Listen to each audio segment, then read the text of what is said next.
Okay. So this counseling will be spread over 8 days. We have excluded Saturdays and Sundays. So it will be commencing from today and will go on till 20th of this month. Every day it will be 2 sessions, and for each day one course will be covered. That is today's course, MAM051, the Fundamentals of Agriculture. It will be taken by our academic counselor, Dr. N. Hemant Kumar, who is Assistant Professor of MBA. So he'll be dealing with this particular course. And please, the Google Meet link will remain the same for all the 8 days. And you'll be joining using this link only. And keep your audio mute, but if you switch on your video, it will be, I think, encouraging for the academic counselor. If you keep your camera mute, I think the interest will be lost.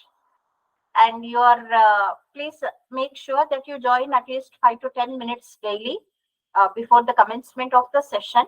And your name, either in the chat box or the name also you can change as your enrollment number, so that it will be easy for us to record. Of course, we'll be getting in the attendance, but still, if you can try to give your enrollment number, that will be useful to us. And before you come for these counseling sessions, please go through the study material. If you haven't received the hard copy, you may go through the soft copy, which is available in IGNOU website, IGNOU, there, or the IGNOU mobile e-content app. From that, you can just browse through the content of your particular program, the study material, and you go through it. If you have any queries, you can just ask those to your academic counselor.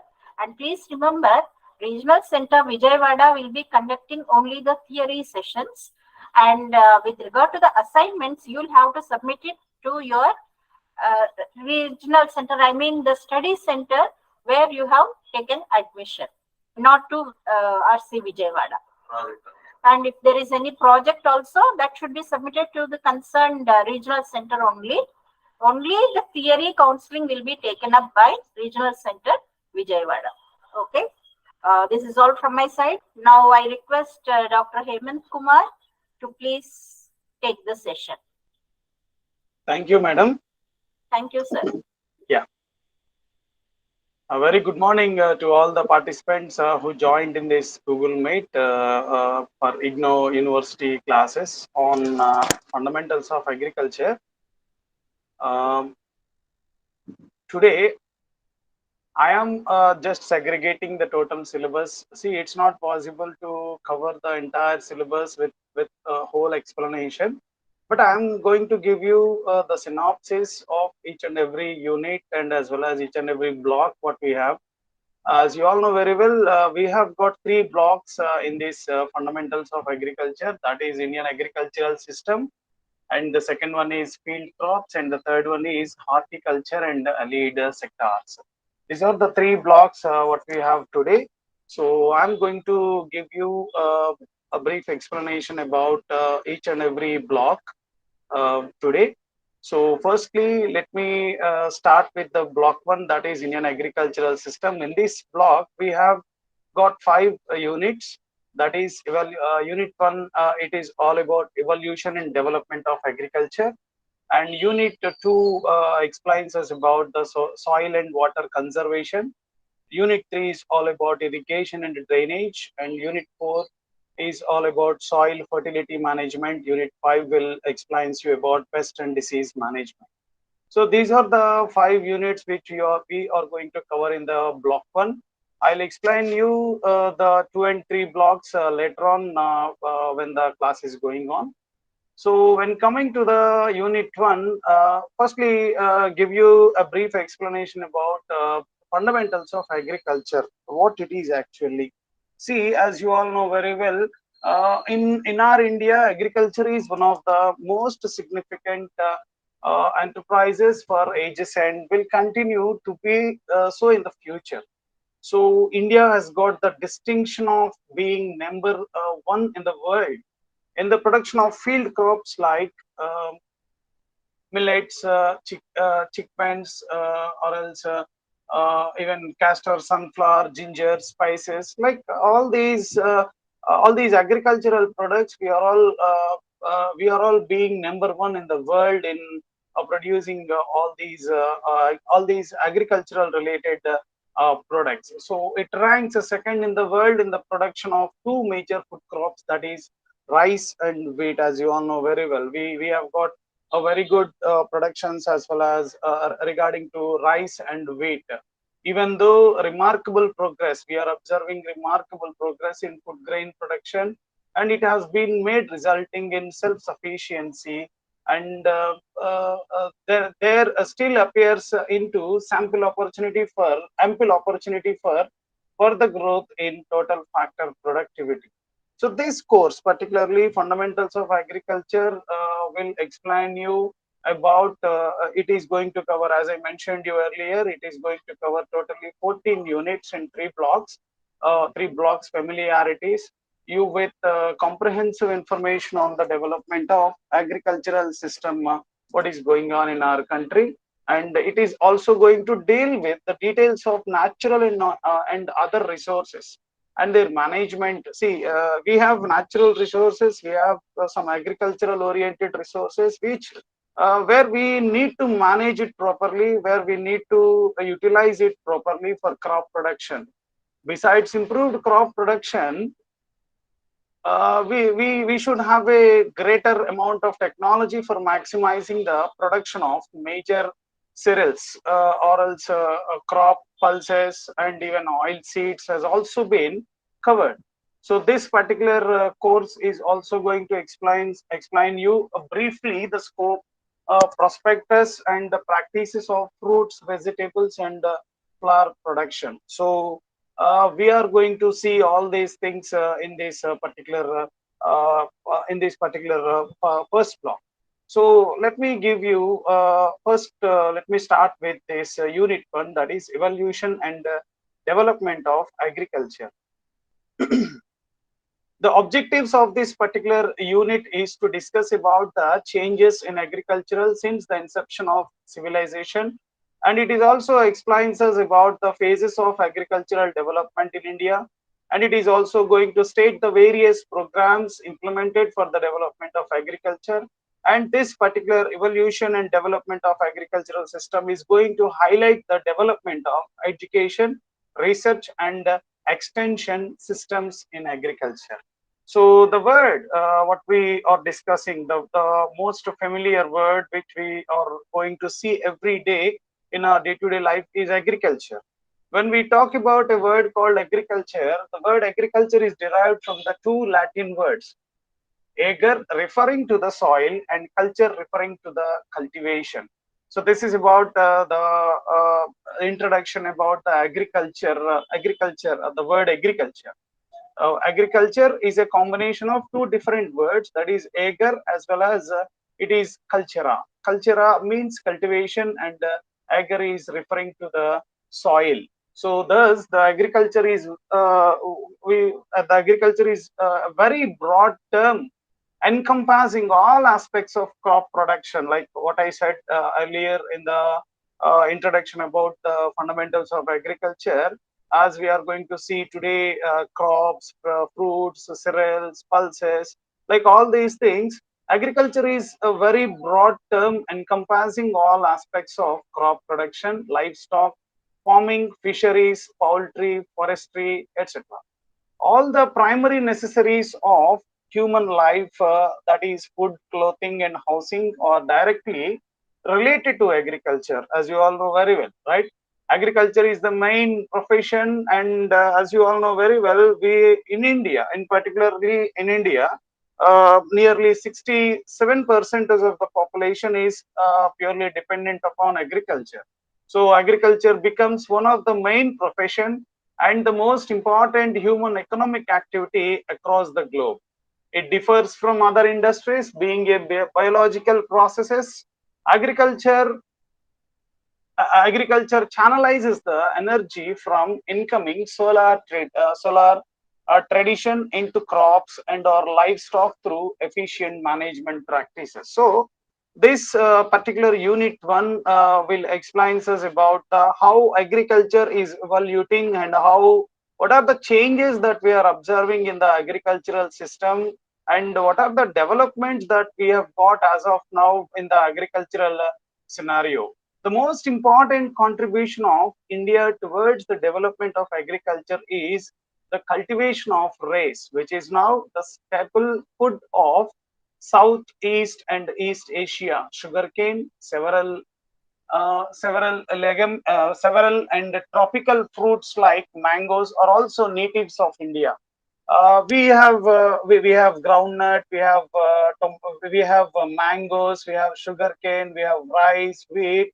All these things are the unique products, unique agricultural products which are available in our India mostly, right? The scene of this revolution was in the countries between the rivers like Nile and Ganges. So about 1800 to 1600 BC, Aryans migrated to India and got mixed with the Harappans. Horses were the main domesticated animal besides capital. Agriculture, as you all know very well, for doing agricultural processes or for doing agricultural activities in the farming lands, we need to use animals. So horses were the main domesticated animals besides capital. Agriculture was the most important professions during the Vedic age itself. See, from 1500 even 1000 BC also the agricultural system is there. So the use of iron implements, particularly iron plow, became prevalent, right? Besides barley, wheat, beans, even millets and rice are frequently referred to in Vedas. So the agricultural system is not a modern aspect; it is a traditional aspect. It is there from 1000 BC before Christ, right? So the importance of trees is mentioned during the Buddhist period. Even in the 600 BC itself, the importance of trees has been already mentioned in the Buddhist period. The importance of sowing season, climatic clouds, soil fertility, irrigation, and weed control has been emphasized several times in Mahabharata and Ramayana during the period 1500 BC. So, here what you can observe here is, see, the importance of agricultural system has been started from even right from the inception of these Mahabharatas, Ramayanas, and even in the Vedas also, and even in the Buddhist period also, we have got agricultural. We have given more importance to the agricultural system. So even during the first century of the Christian era, and 300 AD, the cultivation of rice with irrigation from the Kaveri River was the most important event in the Indian agricultural system. After 300 AD, during the period of Chandragupta II, why I am explaining all these historical things is you people have to identify, you people have to understood about how agricultural system has started in our country, how what is the kind of importance that we have got from 1000 BC, even from 600 and even 300 AD also, we have got the importance of this agricultural system. So during the Kanu's empire of Harsha, 606 to 647 AD, fine scented rice was grown in Maghad. This is how agricultural system has started. This even from Ramayanas, even in the Mahabharatas also, so many times, importance of agriculture, importance of trees, importance of agricultural oriented cultivations, sowings, all plowings, all these things have been discussed in the historical books itself. So we can understand easily that how agricultural system has evolved and how it is been evolving as of now. So coming to the agriculture in what is this? Yeah. Coming to the agriculture, how agricultural system is been there in prehistoric era. Since agriculture fulfills the need for food, as you all know very well, today many of us, all of us, are eating food, and we are taking a lot of, we are observing a lot of agricultural crops. We are consuming fruits, vegetables, and even we are all taking a lot of cereals, lot of pulses. See, for in our day-to-day life, we are taking all these things for our daily life. So, since agriculture is fulfilling the needs for food for humans and animals, it appears to be a very primitive step for human civilization. The earliest man emerged around 1.5 million years ago and spread throughout the old world tropics and later to temperate zones. After 500,000 years ago, the direct ancestor of modern man lived to 250,000 years ago. Homo sapiens, or also the modern man, appeared in Africa 35,000 years ago. He was distinguished from all other extinct species of genus Homo by a large brain. See, a small teeth and chin and capacity for making using tools. He hunted a variety of animals and cooked their meat on fire. See, this is what the system, this is what the kind of scenario what we have got in the prehistoric era. And after in the prehistoric era, it is expected that prehistorical agricultural might have developed in several steps, you can conserve the conservation of desirable native plants, the collection and preservation of seeds, sowing of seeds, tilling of land, shifting cultivation, weed control, fallowing of land. These are all the things, use of domestic waste on plant nourishment, flowing crop rotation, green manuring. See, these are all the things. These are all the type of agricultural activities that we can that we have seen in the prehistoric era. The important event in the history of agriculture after 7,500 BC can be listed as, see, in the 7,500 BC, conservation of crops has been started. 6,000 BC, it is the domestication of cattle and pigs. 4,000 BC, it is cultivation of maize. 3,500 BC, it is cultivation of potatoes.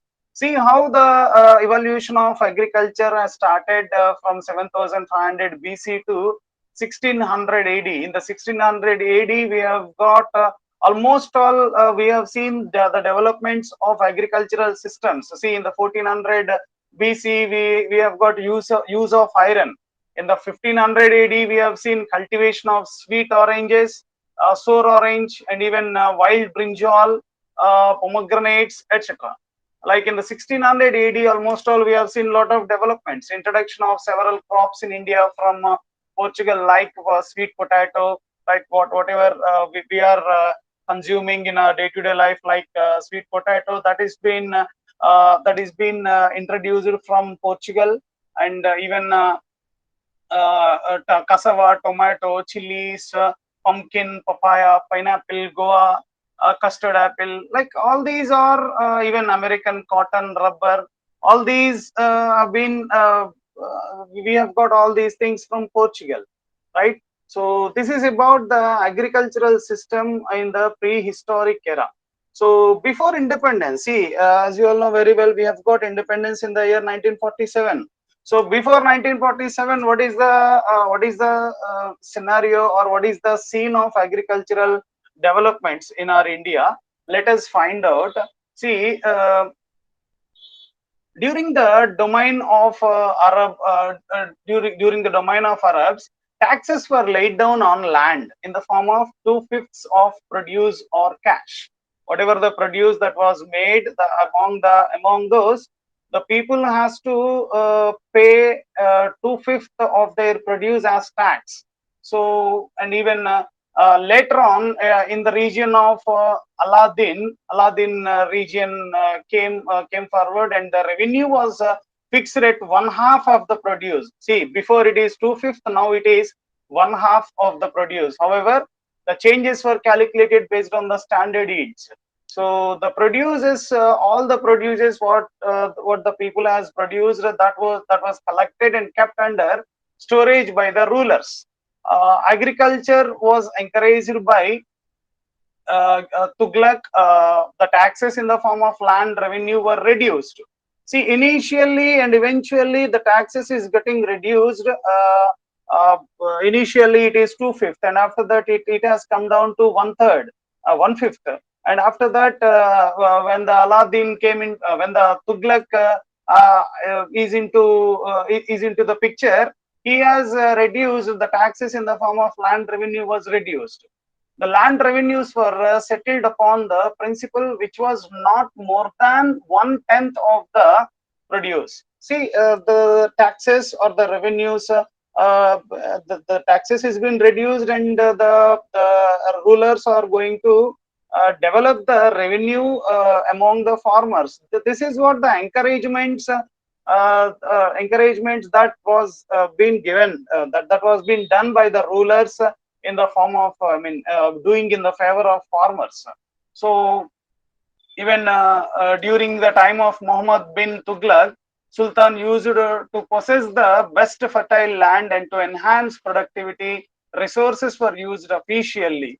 According to the Batuta, work on reclamation of wasteland was started along with state farming. Wells were dug and cultivators were given loans. See, this is how the kind of encouragement that the rulers have given to the farmers. See how from 600 AD the agricultural system has been started, and later on crop developments. We have observed some crop developments, and after that, when we have got these kind of rulers like Aladdin, Tughlaq, like all these rulers have started to reduce the taxes and started creating revenues to the farmers, giving loans to the farmers, encouraging the farmers to do more agricultural productions, so that Indian economy also gets boosted. So the rotation of the crops was also initiated. Attentions were given to the planting various economical fruit trees. Firoz Shah Tughlaq introduced the Zogir system for giving lands to the actual owners. The canal system for irrigation. See, now the irrigation has came into picture. See, to cultivate the lands, we need water resources. For water resources, for having water resources, many steps were taken by these rulers. Let us find out what are the steps that was taken by these rulers. Coming to the taxes, the taxes was introduced on irrigation water. The barren land became unusable for agriculture. So during Akbar's period, see, let us see what was happened during Akbar's period. Todar Mal made reforms in the revenue system by obtaining the correct measurement of the land, ascertaining the quality of the produce, and what is settlement on the equivalent in the money. Tughlaq Takavi loans were allowed to cultivation for the purchase of seeds and cattle on surety for their payment. Repayments was made at first harvest and remaining by the next. So that is that is a very inviting point from the rulers. The cultivators who were cultivating the land personally were given permanent and hereditary occupancy of their land for their tilled. So this is what Later, the burden of taxation increased on cultivators, which resulted in revolts. As a result, the zamindari system was abolished during 1669 and 1710 in East Punjab. See how the rulers and how the ruling system has also changed. Hastings in 1772 changed the revenue system, according to which the lands were allotted to farmers for 5 years, and patans were given, which led to permanent settlement. But the cultivators and their tenants remained the lives in a remained their lives in the distress. They left the people in distress. See, let us find out. So, see, when we talk about the historical periods, we normally talk about how what was happened in the Britishers region. What was happened when the Britishers are there in our India before World War One, before independence. How Britishers have given priority to this agricultural system. Let us see.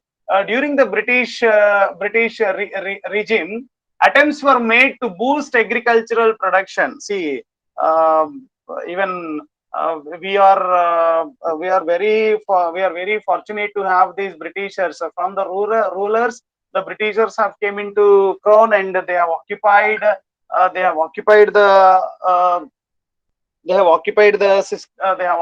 the ruling position, and they have made lot of attempts were made to boost agricultural production.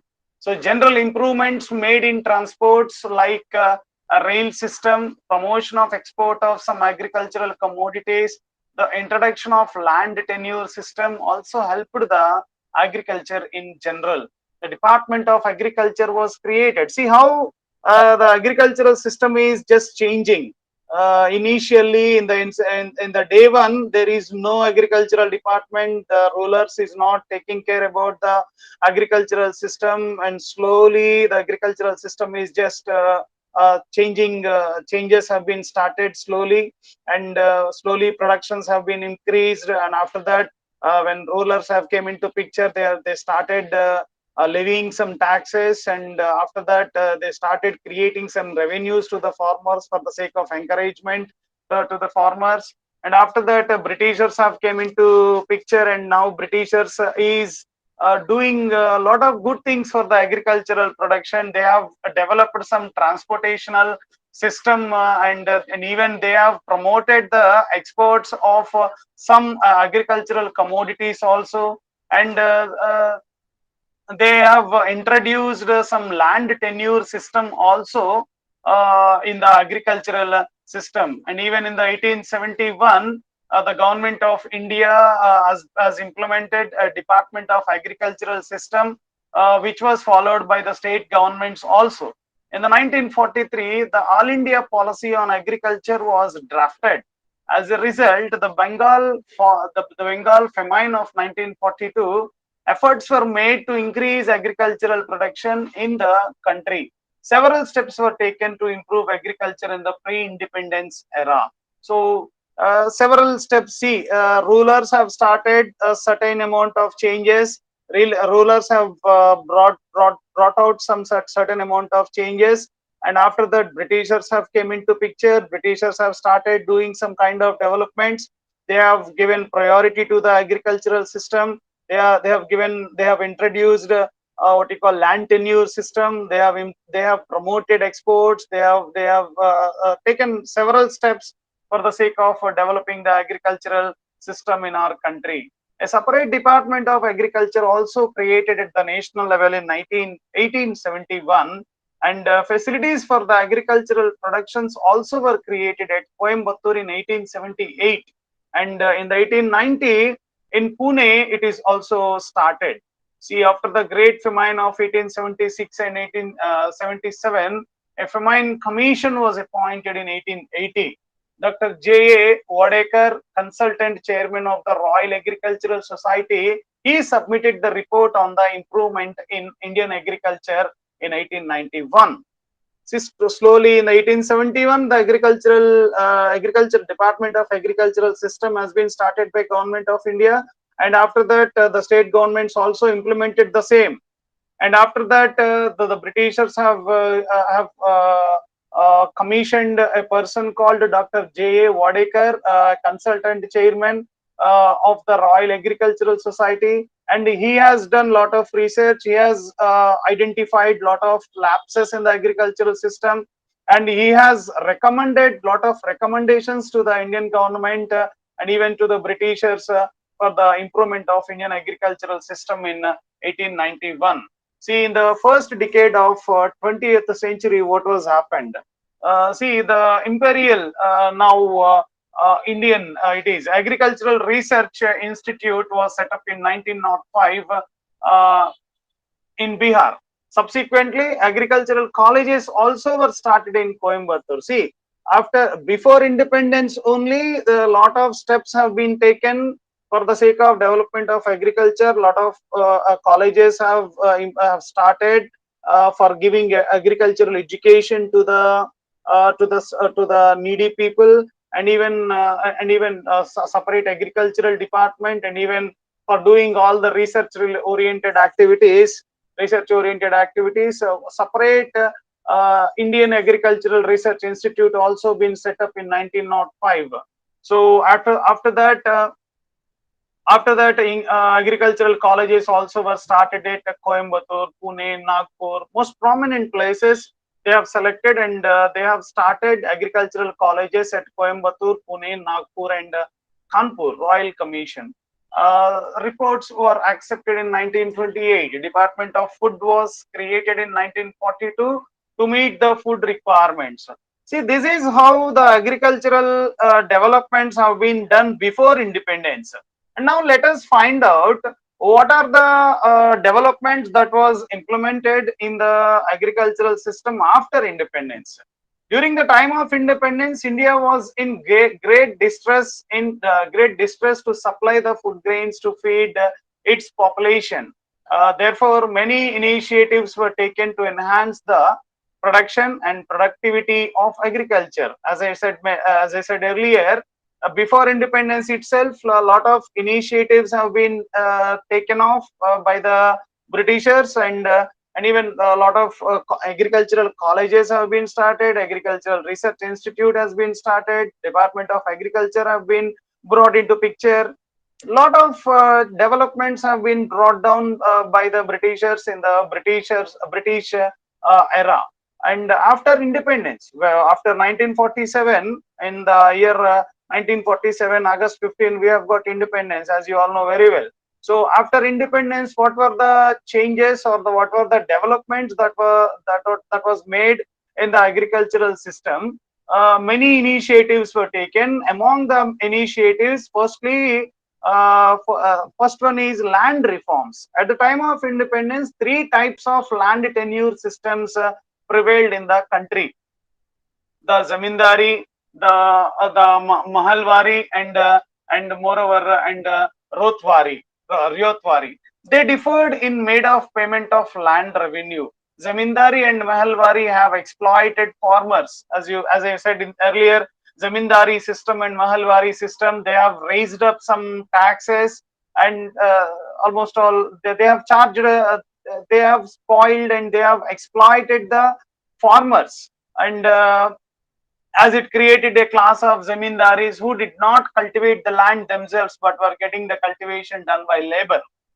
So what do you call, wantedly they started exploiting the farmers. The zamindaris, they are not into cultivation, they are not into they don't have any agricultural fields, or they are not having any agricultural cultivations. If of course if they have any agricultural lands, but they are not into cultivation, the labor or the daily labor who are into agricultural lands, they are into cultivation, and they are just what you call, grabbing the production what the labor has produced. So the zamindaris have in that way zamindari system has been developed in our country, and they have exploited the farmers by getting the cultivations done by the labor. So such labor dependent on jamindaris for dwellings, food, and other needs. After independence, what was happened? It is, see, the land reforms were taken to stop the exploitation of actual tillers, to remove impediments to increase agricultural production, eliminates all types of exploitation and social injustice, provides insecurity to the actual tillers, and assure equality of status. See, in the land reforms, by bringing after independence, land reforms have been changes, which means in the land related aspects, in the land cultivation of land related aspects, lot of reforms have been implemented. So the zamindari system has been completely dropped down, and the people who are into the cultivation, the labor who are into cultivation, and social justice have been came into picture, and even exploitations, all the exploitations have been eliminated, and providing security to the actual tillers, assure equality of status and opportunity to all sections of the rural population. And next one, that is green revolution. See, after independence, agricultural developments were made in land reforms firstly, and after that we have got developments in green revolution. The need to increase, see, there is a very much need to increase agricultural production due to continuing stagnation of production at one hand, and rapidly increasing demand on the other hand was realized. A team of experts sponsored by the Food Foundation were invited by the Government of India in the latter half of the second fifth 5-year plan to suggest some ways and means to increase the agricultural production and productivity. See, in the year 1959, the team submitted its reports entitled. There was a report called Indian Food Crisis and Steps to Meet. See, as I mentioned you, after independence, India were in big distress in meeting the food related requirements. So the government of India has created a team of experts, and by titling its name called Indian Food Crisis and Steps to Meet, this particular report is going to suggest and is going to recommend the government to take necessary steps about how to come out from the food crisis and what are the steps to be taken to meet the food requirements. So this report has been given in the year 1959. This report suggested how to increase the production and productivity in some selected regions in our country, and it is also with emphasis on the use of modern inputs like fertilizers, and what kind of credits they can get, and what kind of how to promote their productions by using different marketing facilities like these. And the government also introduced an intensive development program in 7 selected districts of 7 states in 1960. Okay, and this program was named as Intensive Area Development Program. Intensive Area Development Program. This is what very important point which you people have to underline it. The selected districts under IADP, it is Intensive Area Development Program, were required to have assured irrigation, minimum hazards like floods, droughts, soil erosions, use of fertilizers, plant protection measures, and easy availability of agricultural credit. This particular program was implemented in West Godavari from my home state, that is Andhra Pradesh, and Shabad, it is in Bihar, Raipur, it is in Madhya Pradesh, and Tanjavur, it is in Tamil Nadu, Punjab, Ludhiana is in Punjab. Like all these places, intensive area development program has been started by the government of India. The first 4 were selected for rice. The first 4 places were selected for rice. The next 2 is selected for wheat, and last one is for millets. 8 more major districts also were added in 1962 and 63, right?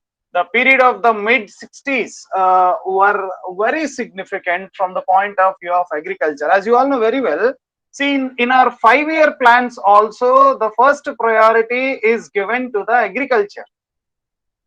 As after independence, as we have witnessed that in the after independence, we have got big distress in the food grains and even food agricultural productions. Even though in the British era, even though Britishers also have taken certain, I mean, a lot of amount of measures for the development of agriculture, but after independence, we have got some distress in the availability of food grains.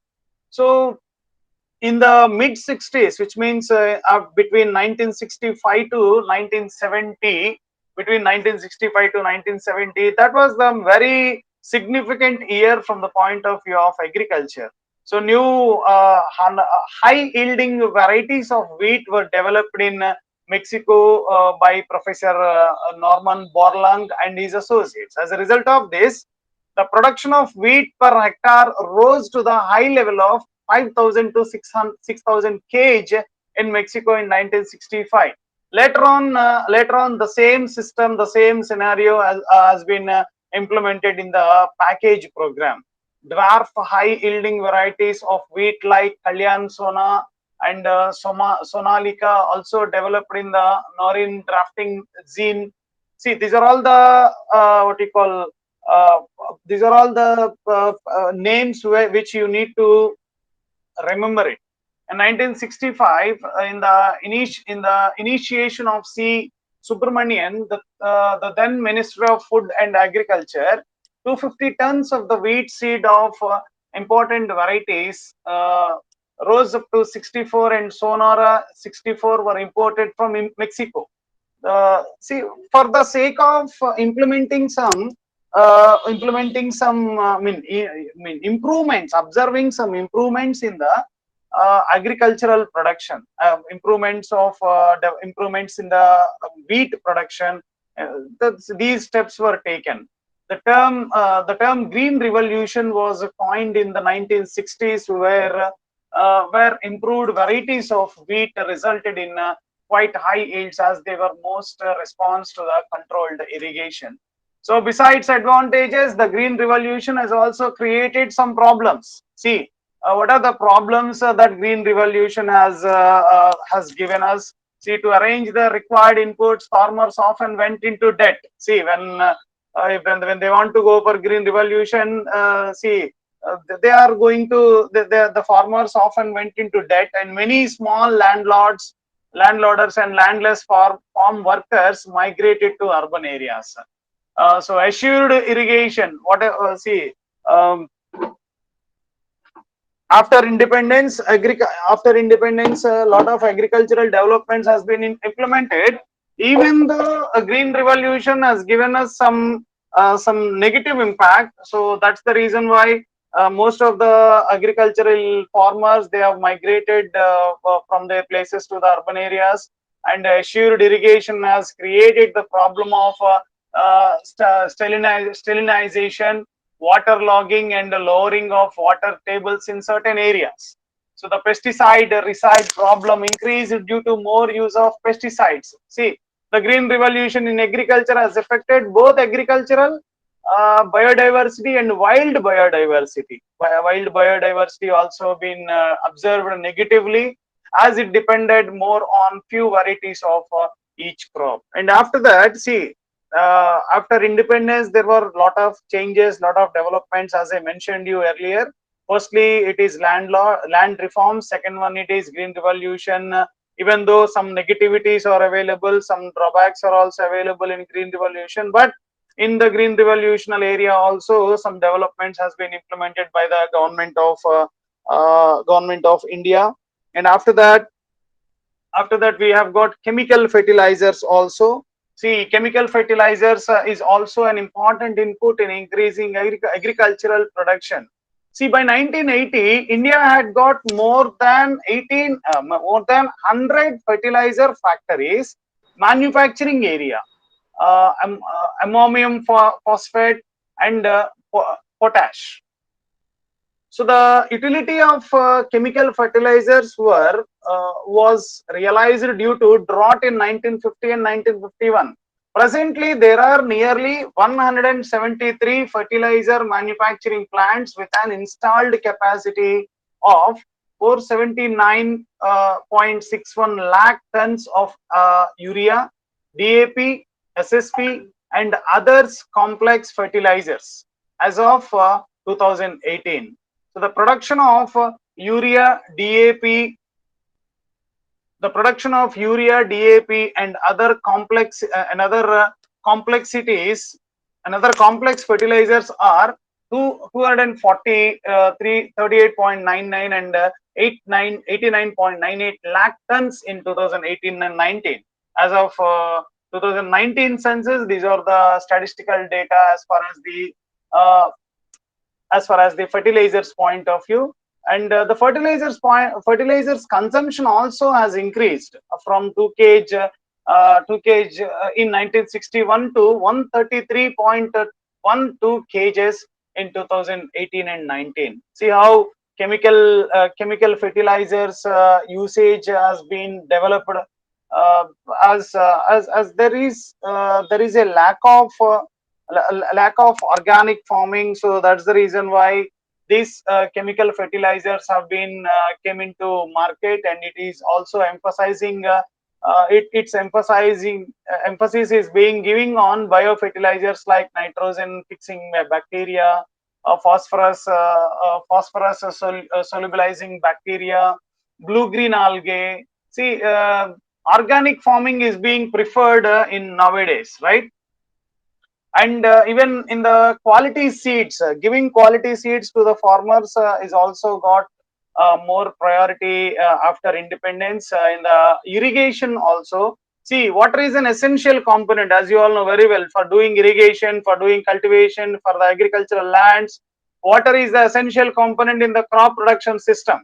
So the selection of crops in a region is based on completely the availability of water. See, if water is not available, if water resources is not available abundantly, then there is no need of discussing about the agriculture, discussing about the agricultural crops, and even there is no need of discussing about the cultivation. So that's the reason why water has got its own importance in the crop production system. So collection of rainwater and its utilization at distant places and different times through through canals is an age-old practice. Actually, see, when the rainfall is in a high level, we are going to store those rainwater in small what you call in small wells, so that you can use those water for your next coming agricultural crop production system. So in India, almost all in 1950, net irrigated areas was nearly 20.6 million hectares, which was about 27% of the total irrigation potential of our country, right? So there were large dams also were constructed, like Bakranangal Dam, and even Mayurakshi scheme on Mayurakshi River, and even Hirakand project on what you call Mahanandi River, and even Damodar Valley project on Damodar River. Like this, lot of large dams also have been constructed, have been introduced for the sake of what you call providing water resources to the agricultural crop production system. And even as of now, several large dams are still under construction on important rivers. They not only provide water for irrigation. See, you have to notice it clearly. These dams are not only providing water for the irrigation, but they are also providing, they are also used for electricity generation also, right? You have to understood it properly. And even some projects on the joining of rivers are being planned also to have better utilization of available water. So water is what the most important component. So for the after independence, in the agricultural area, lot of steps were taken to provide enough water resources enough water resources to the agricultural cropping production system. And after that, we have farm implements also after independence. In the early days, farmers used to develop implements as per their needs. They used plows, hoes, sickles, etc., which were modified from time to time. Farm implements, in the sense, the type of tools or the type of techniques which the farmers are using to cultivate the lands. And after that, their place has been taken over by farm machines. Like now, every farmer is using farm machines like tractors, cultivators, seed drillers, harvesters, threshers, and even combine harvesters. Nowadays all the agricultural activities are going on with the help of these tractors, cultivators, seed drillers, right? Machines have been developed looking to the need of special crops like sugarcane, potato, groundnuts, etc. So for a certain amount of agricultural production, these type of farm machines have to be used. So after independence, in the farm implements, these kind of changes have been taken care of. And after that, prices also, the cultivators were exploited by merchants as they gave the minimum price for their produce. This is what happening as far as the farmers. That's the reason why mostly in the rural areas, if you can observe, most of the farmers, they are not getting the right price for their production. So for that reason, the farmers are just going for suicides, and they are not going to pay the debts which were taken from the creditors. So the farmers are facing a lot of problem as far as this price point of view. So here the thing where the government also has to concentrate here is, the government has to take necessary steps. I think the state governments as well as the central government is also taking very good steps in bringing in giving fair prices to the farmers. So the Agricultural Price Commission, for this reason, the Agricultural Price Commission was established in 1965. Now it is been renamed as Commission for Agricultural Costs and Prices, with a function to determine support price in advance of the harvest for all major crops. So see, as far as these prices point of view, every state government and even the central government is also taking necessary steps. They are all following they are all framing a particular level of things. I mean, particular level of framework in they are preparing a particular level of framework for giving better prices to the farmers. See, initially at the time of zamindari system, at the time of mahalwari system, the farmers have been exploited in the point of view of production, and after that, we have observed that lot of we have observed that lot of developments have been implemented, and now the government, central government, and even the state governments are also taking necessary steps to give fair prices to the farmers, so that they can increase their revenues. And after that, with the help of that revenue, if they have certain amount of revenue that may help them to go for further crop productions, then they can go for they can go for enhancing their productional activities. So these are the prominent developments that has been observed in the agricultural system. So I am going to read out again, as far as these agricultural developments after independence. Initially, land reforms have been implemented. After that, green revolution have been taken care of, and after that, chemical fertilizers have came into picture. Now, as I mentioned, organic farming is being preferred these days, right? And after that, quality seeds, seed quality has also been increased. And for the sake of agriculture, irrigational facilities also have been developed. and after that farm implements, and even in the point of view of prices also, uh, the government is has done lot of changes, right? So that is about the agricultural developments after independence. And after that, animal husbandry. Let us talk about the animal husbandry. See, it is also a part and parcels in the integrated agricultural system. See, dairy, poultry, fisheries, goats, and sheep are closely associated with these agriculture. So whatever the dairy products we are using in our day to day life, see. Without having an agricultural activities, we may not get dairy products, right? We may not have poultry also, right? We may not have fisheries.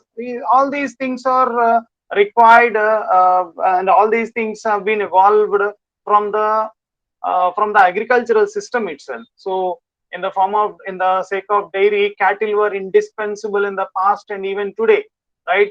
So the development of capital was both for milk as well as for drought capacity. Some Indian breeds of capital are excellent, right?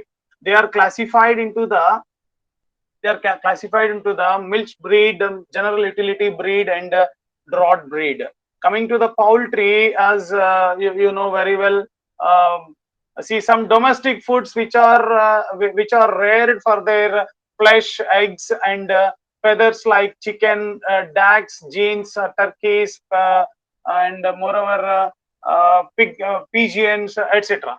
So, however, usually chickens have gained greater importance as poultry. So this is also one of the animal husbandry element. Much advancements has been made in chickens to home breeds with more egg laying capacity. See, for our health purpose also we are all taking egg a day. So okay, so for taking eggs, we need to develop a poultry system also in our country. So India is the second largest producer of eggs and one of the largest broiler producers in the world. The country has developed the essential technology and capability of providing required inputs, right?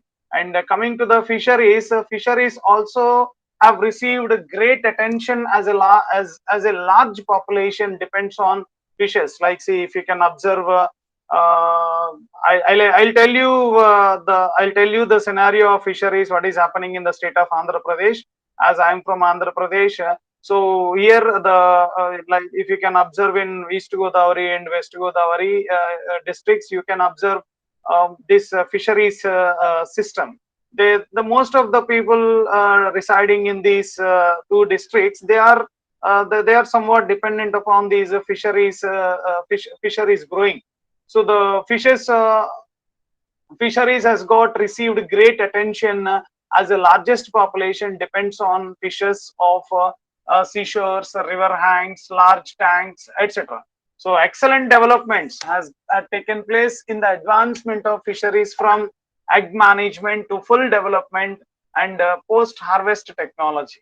And coming to the goats and sheep are also an important components in the agricultural enterprises. So goats reproduce fast and can live on sparse vegetation and extreme climatic conditions. They are all good for arid and semi-arid regions. So they provide meat, skin, milk. See, for when what you call for manufacturing some kind of leather items. Most of the companies they use skin of these goat, and moreover some leather items will be manufactured using these thing, and they provide meat, skin, milk, and manure. Sheep are useful for getting wool. See, in the winter season, we are wearing some woolen clothes. So, for having woolen sheep is the available animal where nowadays companies are using to manufacture these woolen clothes. So, Chigo, an inhabitant of the temperate region like Himachal Pradesh and Uttarakhand, is famous for very soft, fine, and warm fiber called pashmina. Another breed You see, these are all the different kinds of breeds which are going to provide us some kind of products. And moreover, agricultural research extension, as far as the educational system is, see, during the post independence, the extension of agricultural education in the country has witnessed a sea change both in content and quality because of the changed scenario of agriculture. See, right from the day one as of till now, we have observed a lot of changes. We have observed a lot of developments. See, in the 1800s, agricultural department has came into picture, and after that agricultural research institute came into picture, and after that lot of agricultural colleges or universities also have been started, and even till now also there are a lot of agricultural colleges and universities are available in our country, which is helping which is helping the people who are in need of agricultural education. They can make use of these institutional setups. So on the recommendations of the Educational Commission in the year 1948, joint Indo-American teams in 1955, 1959 and 1961, and Educational Commission 1964-66, state agricultural universities were established to integrate agricultural education, research and extension activities in the country. So this is how agricultural programs or agricultural educational systems have been started. The seventh schedule of the Constitution of India allocated the responsibility of agricultural system, and even our Indian Constitution is also given priority to our Indian agricultural system, Indian agricultural education, research and extension functions to the union and state governments. So the Indian Council of Agricultural Research, as the apex agency, it is responsible for the growth and development of agricultural education and research in India. So a new institution as an apex agency has been started, that is ICAR. ICAR stands for Indian Council of Agricultural Research. Okay, so it is been constituted to promote, guide and coordinate agricultural researchers in the country, to impart training to the researchers and to provide scholarships to the students. See, this particular institute is working for the development of agriculture, right? So at present, nowadays, ICAR is headed by Director General, supported by some hierarchical bodies, some hierarchical people are there to run this ICAR, to recommend the ICAR, to give scholarships as well as to provide informations to the researchers.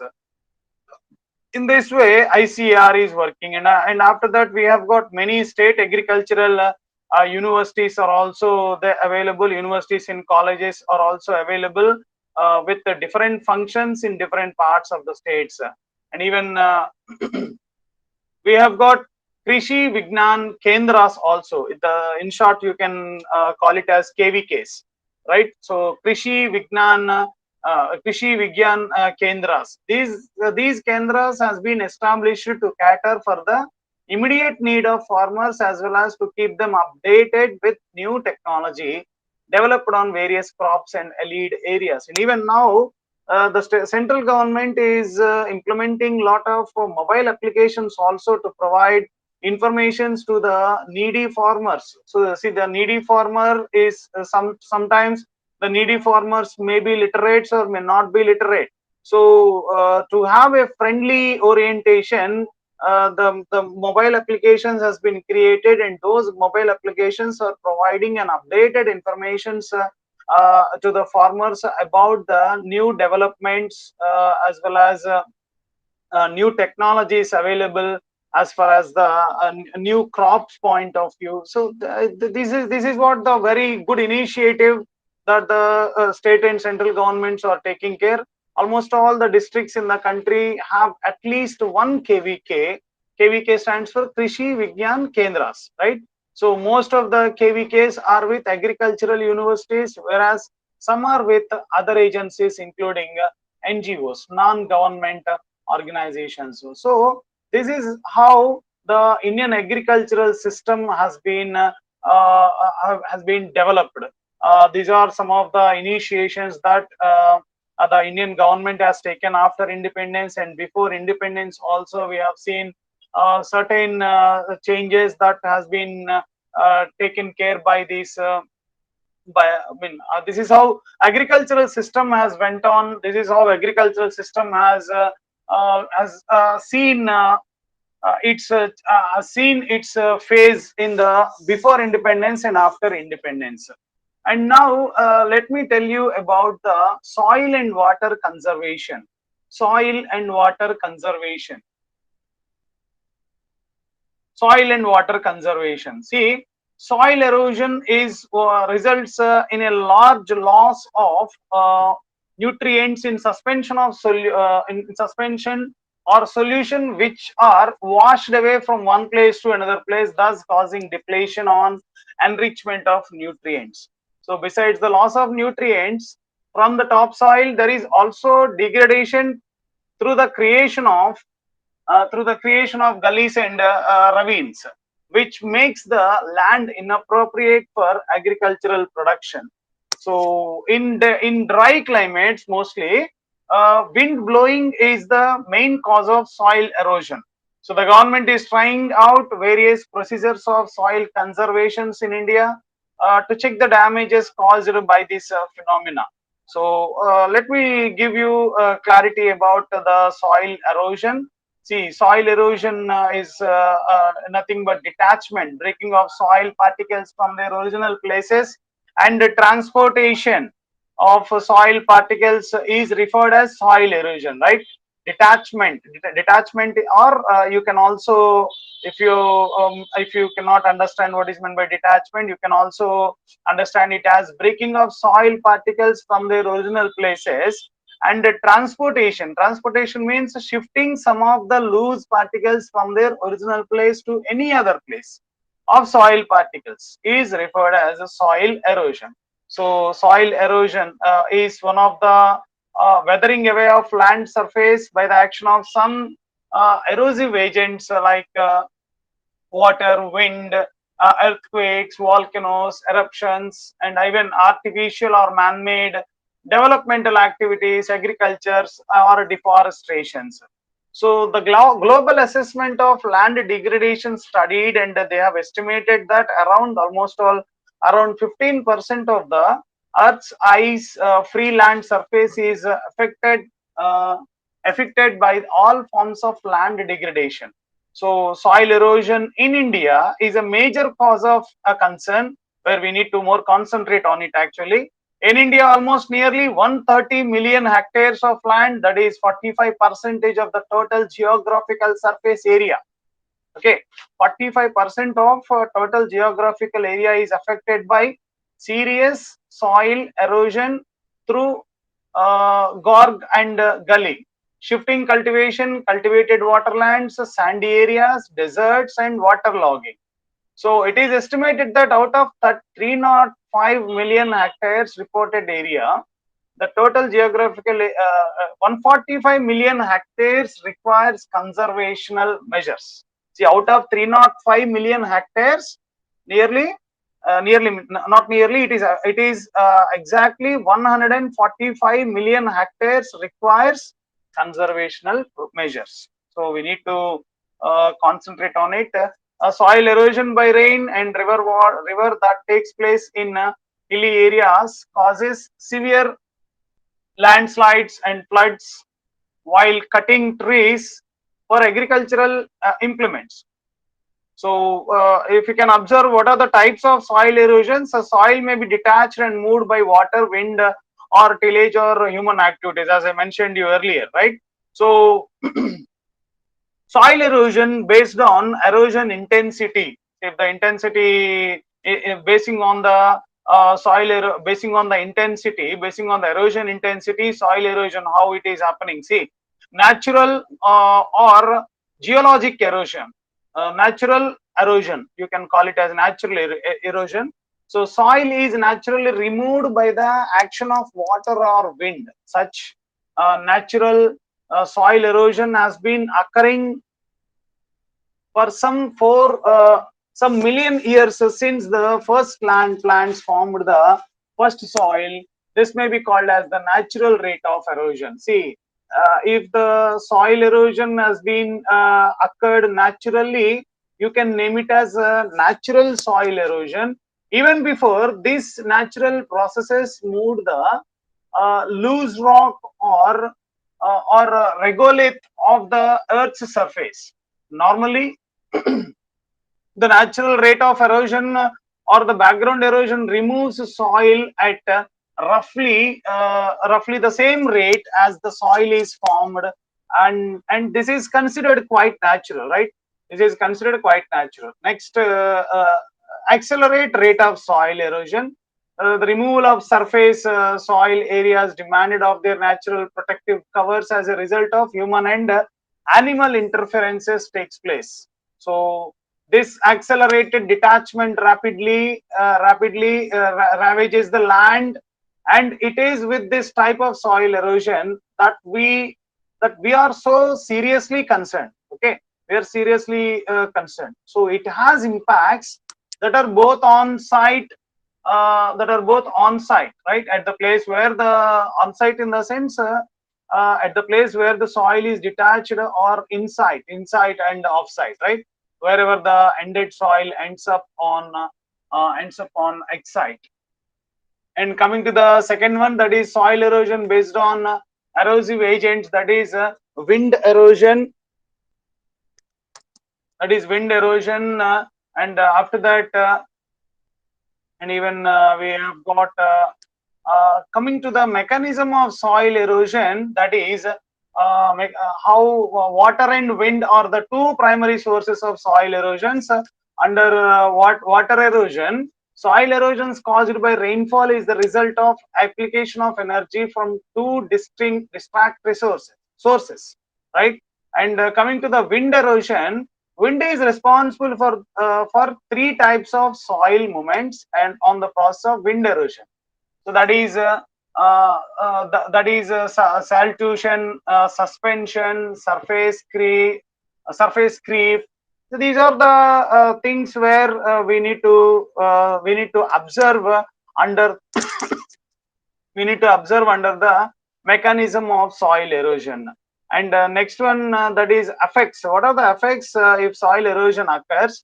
See, on-site erosion of soil erosion. On-site, there are a lot of on-site erosions. Off-site erosions also been observed. So in the off-site, the soil that is detached by accelerated water or wind erosion may be transported considerable distances, right? Considerable distances. And in the off-site, in the on-site effects, the main on-site impact of soil erosion is the reduction in soil quality. See, the quality gets reduced, which results from the loss of the nutrients rich upper layers of the soil, and being reduced water building capacity of many ended soils. So that is on-site and off-site soil erosion. And factors affecting soil erosion by water is that is rainfall intensity and rainfall erosivity factor, rainfall erodibility factor, and moreover slope gradient and length, and even vegetation. So these are the factors that results in the soil erosion. And coming to the water erosion, that is water erosion is nothing but it is the agent to remove the surface material from the earth's crust and transport the ended materials from the point of removal. So due to water, following some of the following soil erosions has been observed. One of the water erosion is soil erosion is a splash erosion. Splash erosion, and next one is a sheet erosion, right? Sheet erosion. And coming to the third one, that is a rill erosion. So if you can observe in rill erosion, that is initiation of finer rills, that sheet erosions has been completed on a relatively flat land on the borders of the ridges, right? So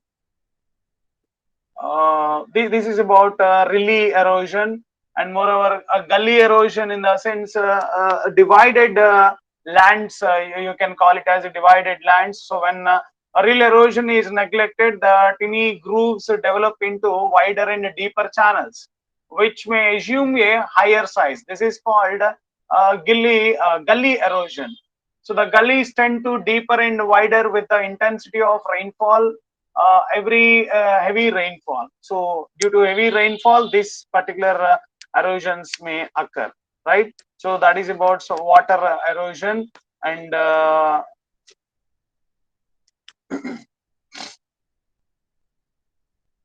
coming to the next one, that is soil and water conservation measures. What are the measures that we need to take in care of? That is among those, what that is agronomical measures. Under agronomical measures, we have counter farming, we have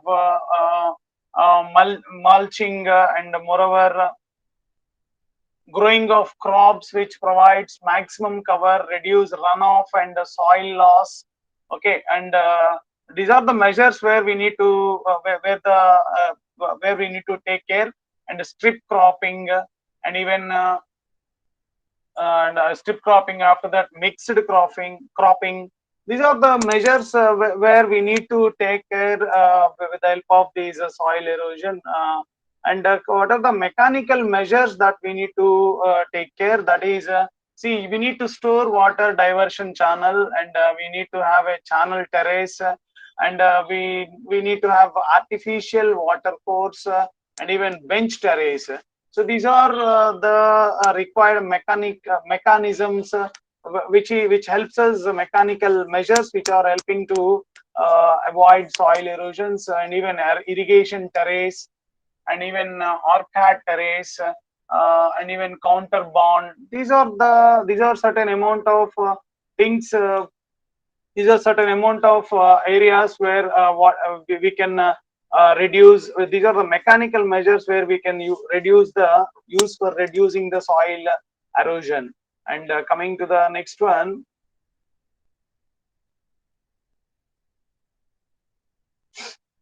that is this is about the soil erosion, water erosion, and soil erosion and water erosion conservative measures, right?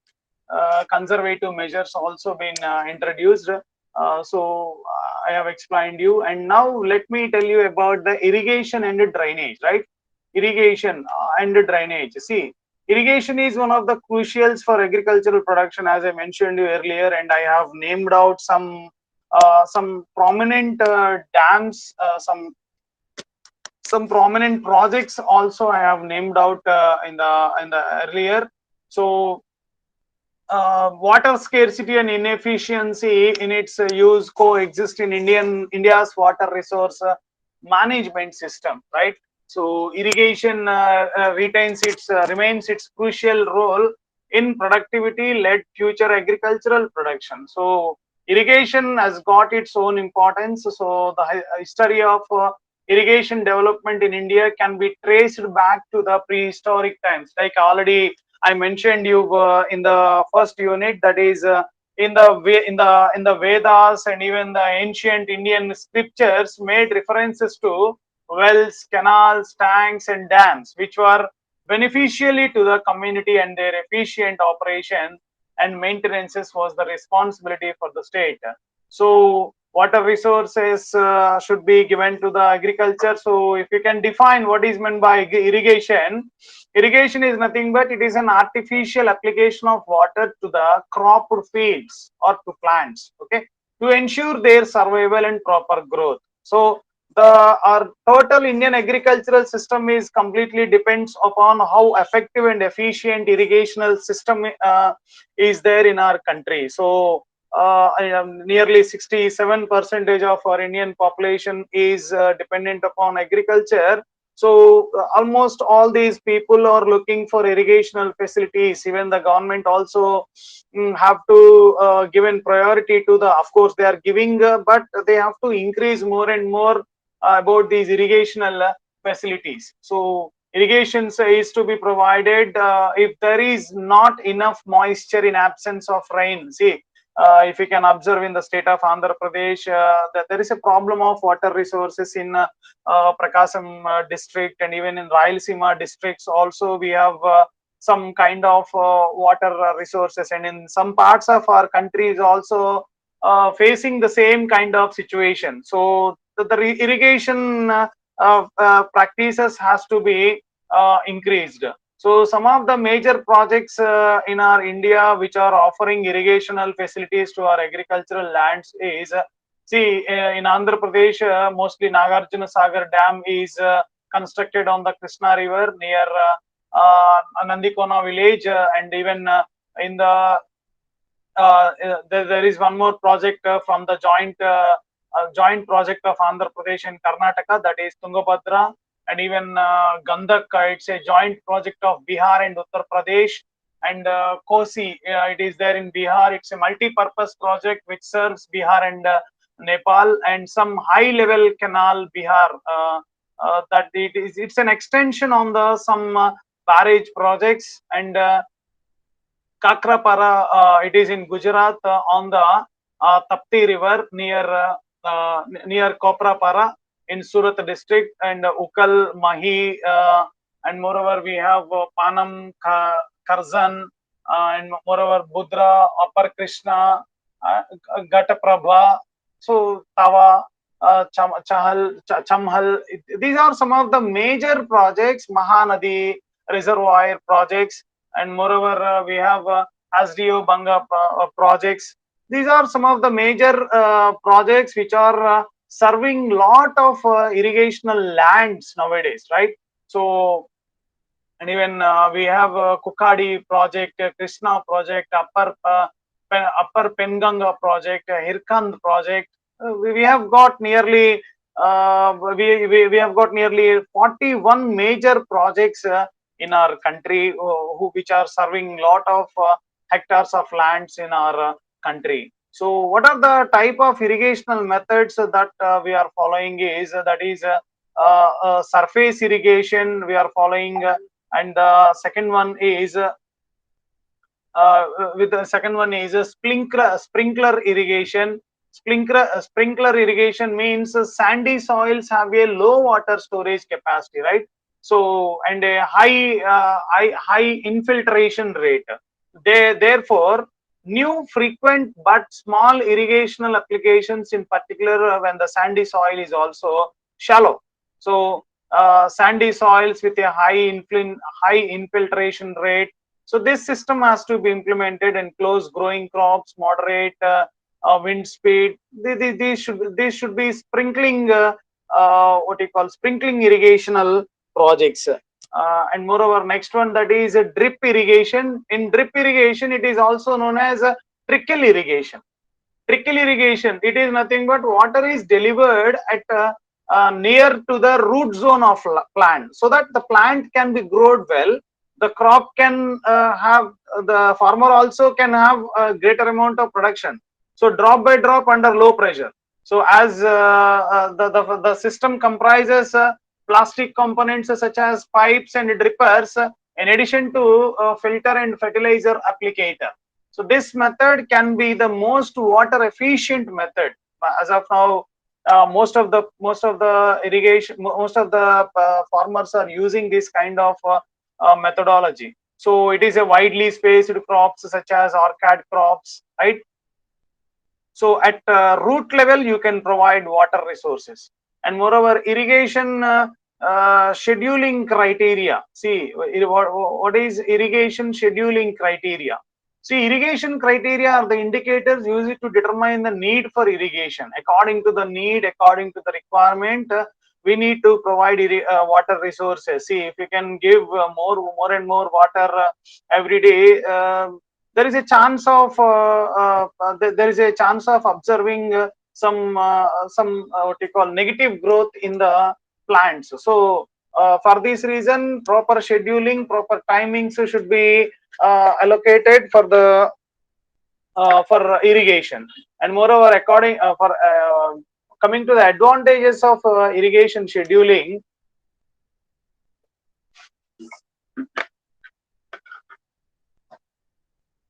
It enables the farmers to schedule water rotation, and it also reduces the farmers cost of water. And see, if the water resources are not available, the farmers has to bring water from water resources in the form of water tanks from other places. So that may results higher cost effective. So for this reason, this particular irrigation scheduling irrigation scheduling method is going to help them very well.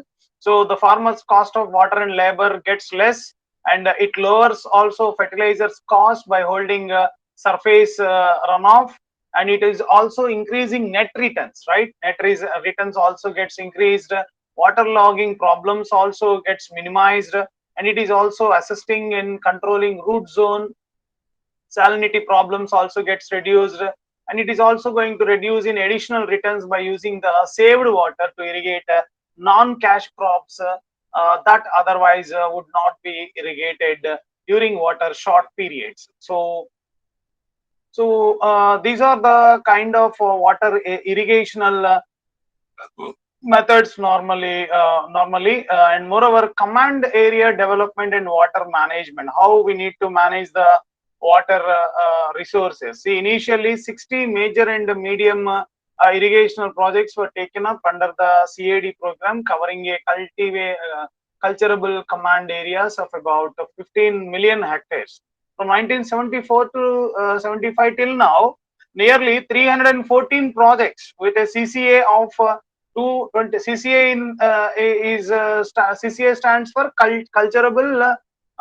culturable command areas. Okay, CCA of 28.95 millions have been included under this program. So a lot of programs have been implemented for water management system. A lot of surveys also have been went off, like soil and topographic surveys, planning and designing of on-farming developmental works. A lot of changes, lot of developments, lot of initiatives have been implemented by the concerned departmental authorities for providing better irrigational facilities to the agriculture.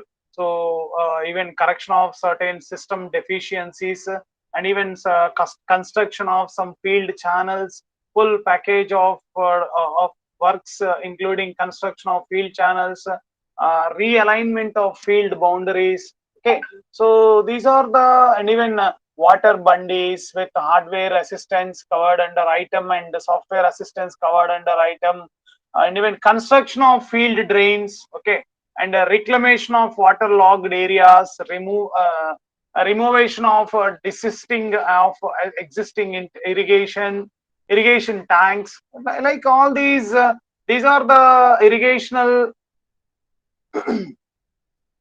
these are the command area developments and water management systems, what is available in the agricultural area. And coming to the participatory irrigational management, that is PIM.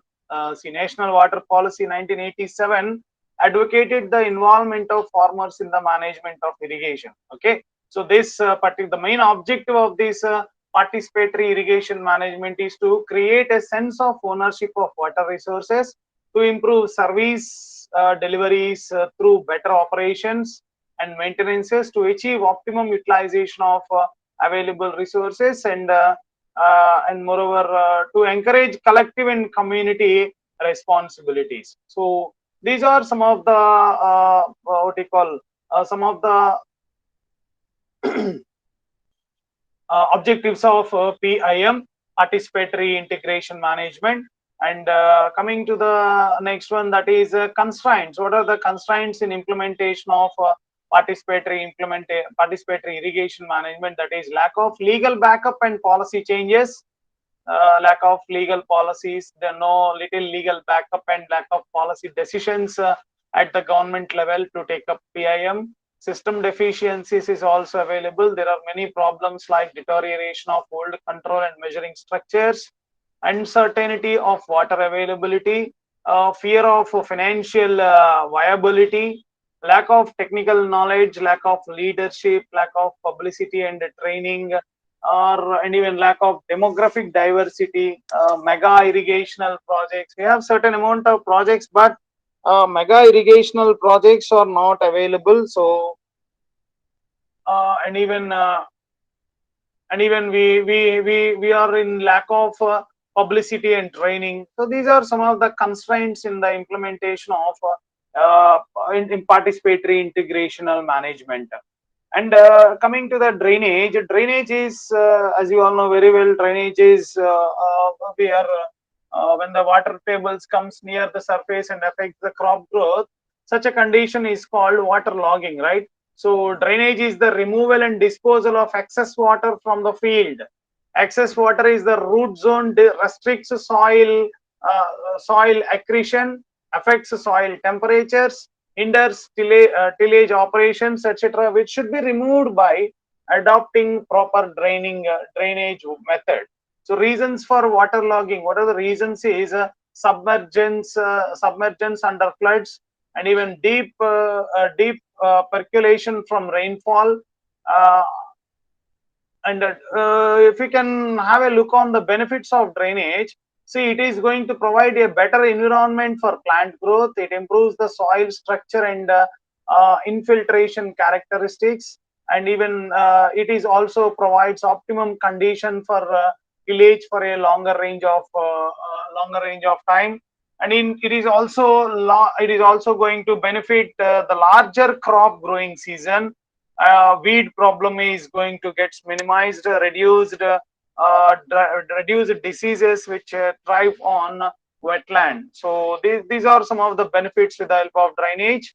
And coming to the methods of drainage, that is surface drain methods, surface drainage system to be implemented. And there are some measurements also. If you can have a look on this surface drainage methods, you can easily notice it clearly. And even we have subsurface drainage methods also. So these are the only two methods which is available under the drainage methods. So surface drainage method is the second one, and the first one is surface drainage methods. So that is about drainage system. So this is about the irrigation and drainage system. And coming to the next one, that is soil fertility and management. In this particular area, where this particular soil fertility management, see, we need to manage proper fertility, right? We need to manage proper soil fertility. So under this particular unit, we are going to cover the objectives of this particular soil fertility management, and status of particular Indian soil, particularly, especially, what is the status of Indian soils, and essential plant nutrients evaluation, maintenances, how maintenances have to be done. So soil fertility management explains us about the meaning, growth, and the components of soil fertilities.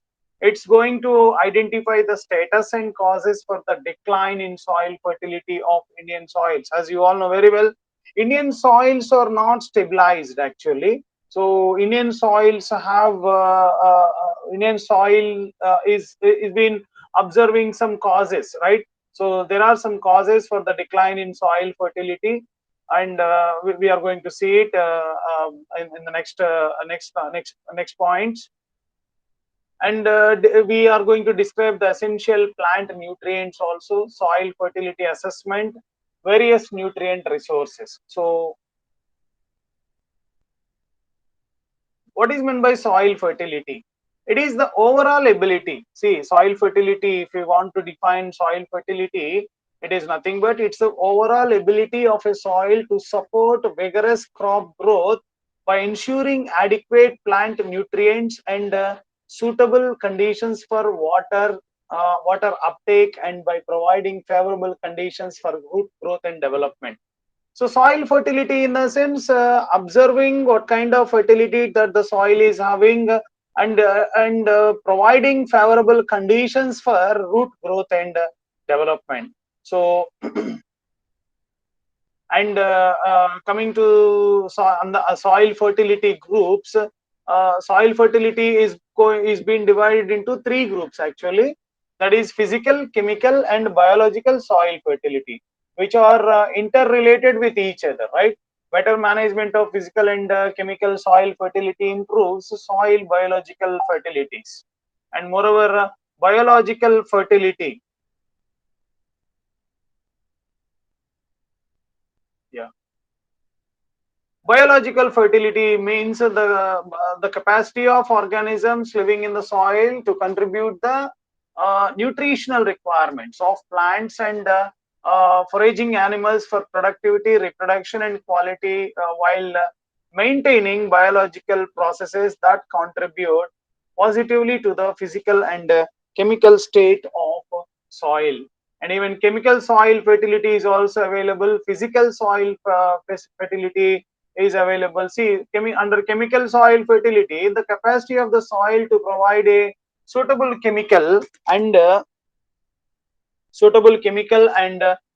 nutritional environment for the plants and foraging animals for productivity. See, adding some chemicals for the sake of improving some capacity of soil to provide a suitable chemical and nutritional environment.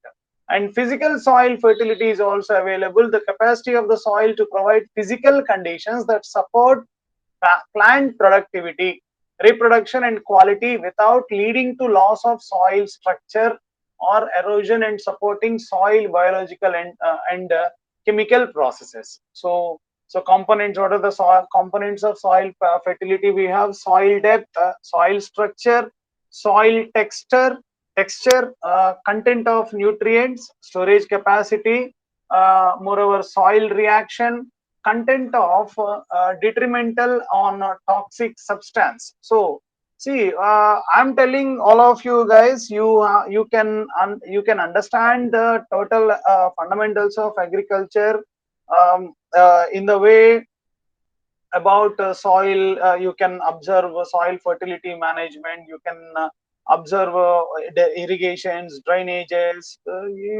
We have to maintain all these to have more agricultural productions, right?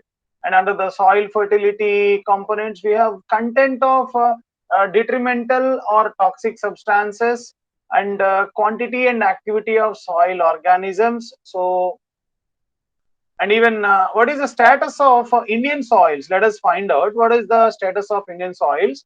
See, we have, as I mentioned you earlier, we have certain causes for decline in soil fertility. Have you noticed? Have you ever see? We are all noticing that our Indian soil fertility is getting decreasing day by day. What are the causes for losing the soil fertility in our land? Is loss of topsoil by erosion. Soil erosion is too high in our country, and nutrient miming, physical degradation of soil, and moreover decrease in organic matter content and soil bioactivity, and loss of nutrients through various routes. Fine. And soil acidification, salinization, and alkalinization. These are the causes which is helping the soil to lose its fertility. And moreover, inefficient soil management, and we have got a huge amount of soil pollution also. So what are the plant nutrients which helps us? What are the essential plant nutrients which is going to help the soil fertility? Let us find out.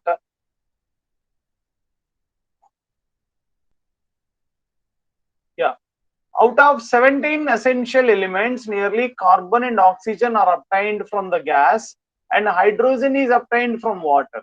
These three elements are required in large quantities for the production of plant constituents such as cellulose or starch, hence many times referred to as framework elements. So the other 14 elements are called mineral nutrients because they are taken up in mineral forms. So these are all the essential elements which is helping at micro level and even in the macro level.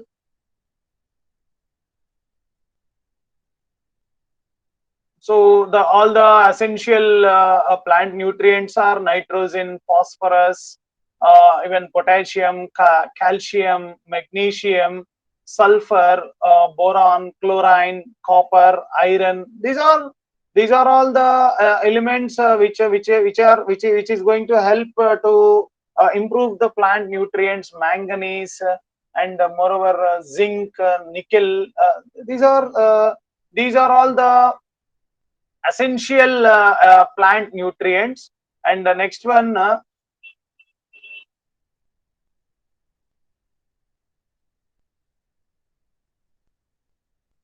so next one is beneficial elements. What are the beneficial elements among these essential elements? Silicon and cobalt. These are the two beneficial elements to increase the plant fertility.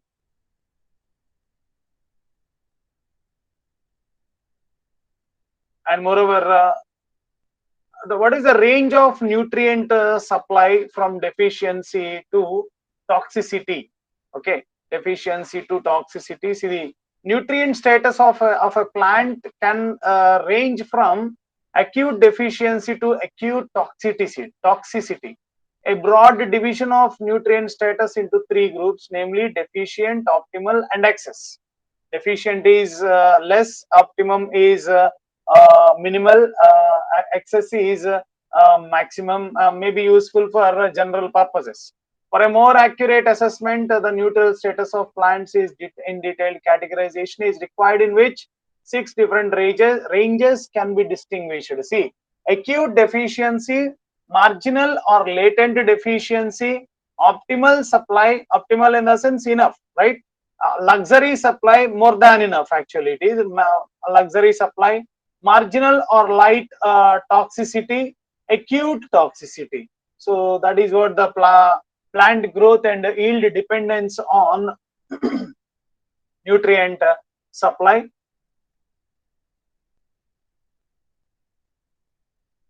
Next one, second, yeah. So how to maintain soil fertility? How can you expect best soil fertility management? So it is of utmost importance of optimizing crop nutrition to achieve sustainable crop production. So balanced plant nutrition fertilization is required, and moreover integrated plant nutrition management is also needed. So it maintains and possibly enhances soil fertility through a balanced use of chemical fertilizers combined with organic and what we call biological sources, right, to improve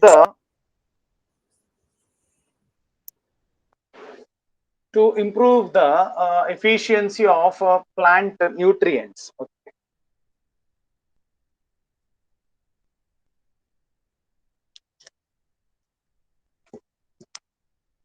And moreover, compost, vermicompost, rural compost, urban compost, paddy straw compost, so water, poultry manure.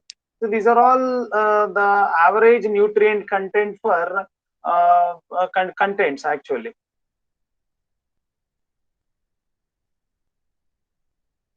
Next one,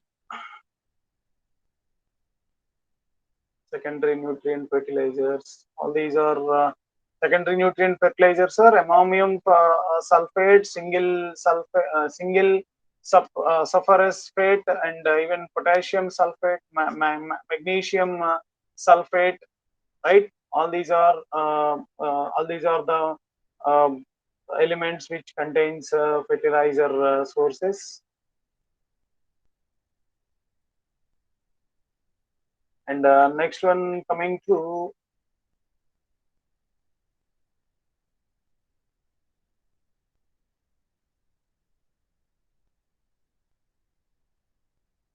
last one, that is pest and disease management. So in this pest and disease management, we are going to understand about the causes of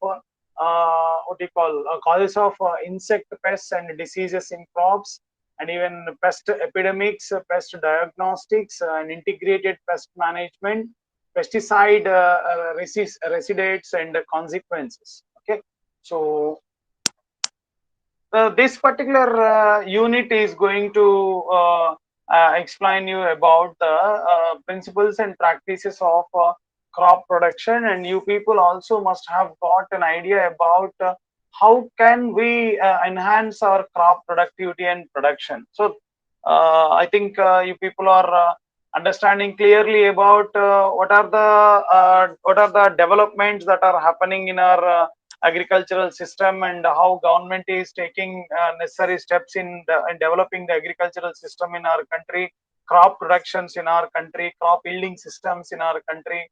So until and unless these so there are some, of course there are some bottlenecks, and these bottlenecks are not tackled effectively, it is very difficult if if what you call pest related things or disease related areas are observed, crop yield potential is being threatened by biotic constraints such as insect pests and diseases. Okay, so until and unless if you may not notice these bottlenecks are not tackled effectively, it is very difficult to harvest a high crop yield. So in this particular unit, you people also learn about causes that increase pest intensity on crops. So what are the causes here is, see, it is monoculture, staggered planting, multiple cropping, improved cultivars. So these are the causes for these are the these are the main causes for insect pests and diseases in the crops. And moreover, excessive use of fertilizers and irrigation, and moreover indiscriminate use of pesticides, import and export of agricultural commodities, introduction of crops in new areas. So these are climatic changes. Climatic changes is also letting the crop damages. Okay, and even pest epidemics, factors responsible for pest epidemics is human manipulations on the environment. We are all doing a lot of manipulations on the environment, so we are all spoiling the environment by using some unwanted things in our day-to-day life. So don't spoil the environment, try to what you call cooperate to the environment, try to create a better environment so that crops can develop very smoothly and successfully. And moreover, some foreign pests are using an introduction of the crops into the unsuitable environment. For developing crop, for crop yielding or for crop development, for crop cultivating, we need to have a favorable environment. If favorable environment is not available, then we may not go for developing or cultivating high amount of what you call high yielding crops. And even sometimes weather is also going to create some damages in the crops, and even some pests also causing some diseases in the crops, and even pesticides, some unwanted pesticides are also spoiling the crops. So those are the causes for observing some pest related diseases and crop related damages. And moreover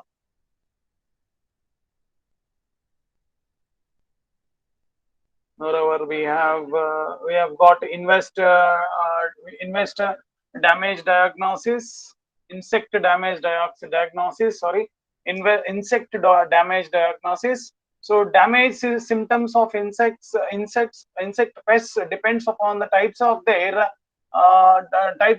mouth parts and plant part affected. Accordingly, there is a damage in the form of tissue boring, defoliation, leaf folding, leaf miming, sap sucking, etc. So these kind of damages occurs with the help of insects. So see, sometimes brinjal, some vegetables, leafy mimings also getting spoiled. Sometimes we can observe leaf foldings also getting damaged. So these are some of the problems where insects are creating, and integrated pest management system is also been useful of avoidable pest control methods in the unified manner to reduce pest population below economic levels and ensure favorable ecological and economic consequences. So pest management signifies an ecological approach to tackle host problems, because here the emphasis is on containing pests in such a way that other biotic components of the system, such as natural enemies, human beings, and what you call wildlife, are not harmed, and environment is not degraded. So pest management system, integrated pest management system also should be there. Principles of IPM, integrated pest management system, we have understanding about the pests, understanding about the agro ecosystem, planning of agro ecosystem. These are the principles of integrated pest management system: cost benefit and the benefit risk, tolerance of pest damage, and even leaving a pest residue, timing treatments. These are some of the integrated pest management principles: public understanding and acceptance, and moreover approaches. If you can observe the approaches of IPM, we have resistant cultivars, and after that we have some cultural methods also. Cultural methods: clean cultivation, tillages, right? So, and moreover we have sowing times, crop rotation, next trap crops. These are some of the these are all the principles, and even the what is that? Even the status of this integrated pest management system.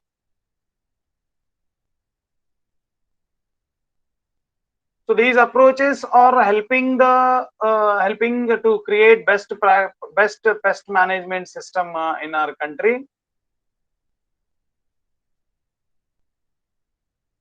So pest management system should be implemented properly, and maximum residue limit also should be implemented. Safety precautions against residues is the waiting period is the time that must elapse between pesticide application and crop harvest. So that is a waiting period, and maximum residue limit has to be approved, and moreover acceptable daily intake, ADI. It is ADI, acceptable daily intake.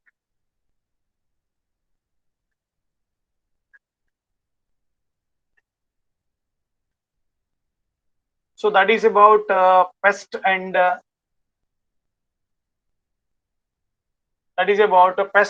disease management. So to sum up all these units, this particular block is explaining you clearly about what are the developments, how pest management system should be implemented, and how soil fertility management has to be maintained, and how what is the importance of irrigation and drainage systems is playing a vital role in the agricultural areas, and soil and water conservational areas. So this is about the block 1.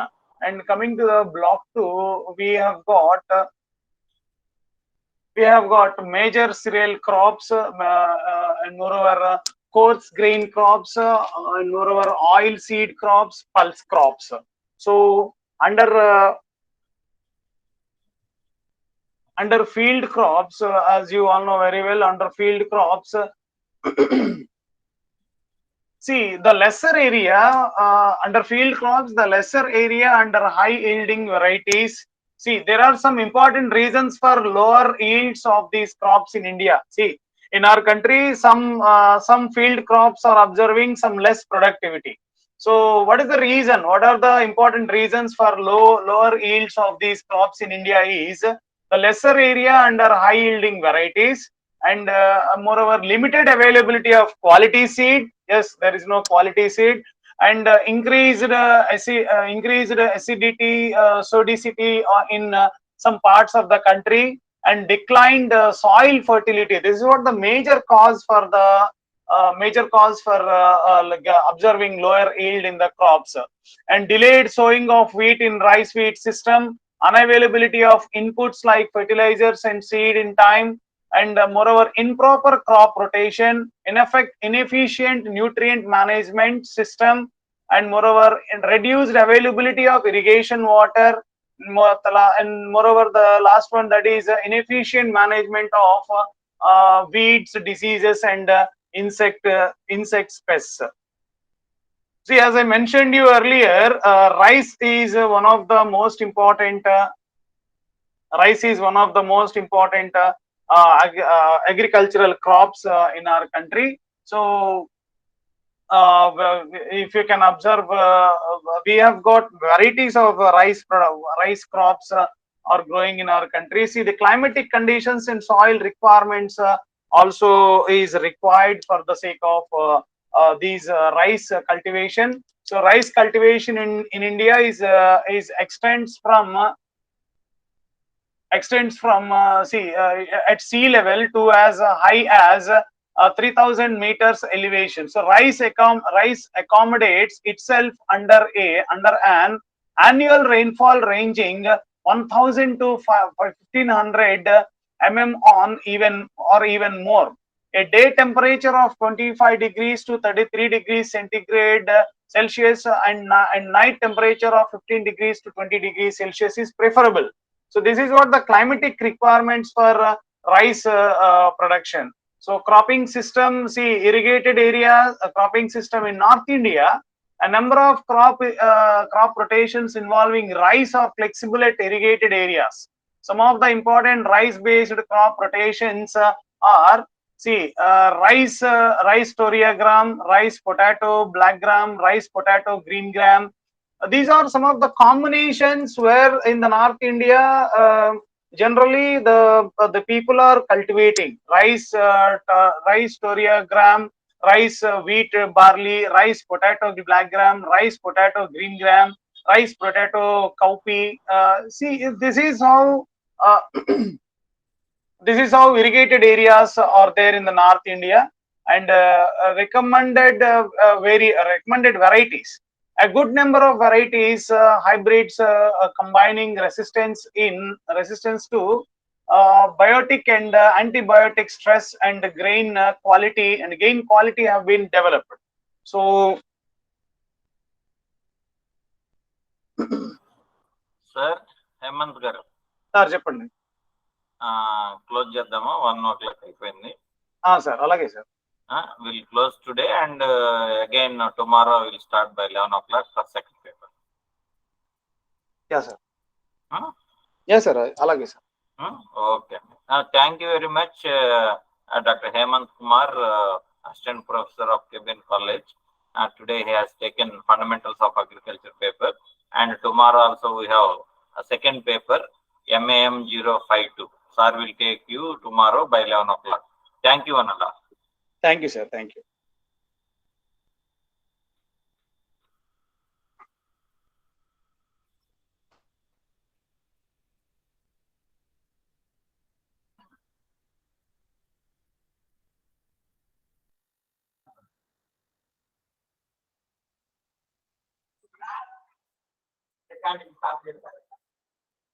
చేయాలి కదా.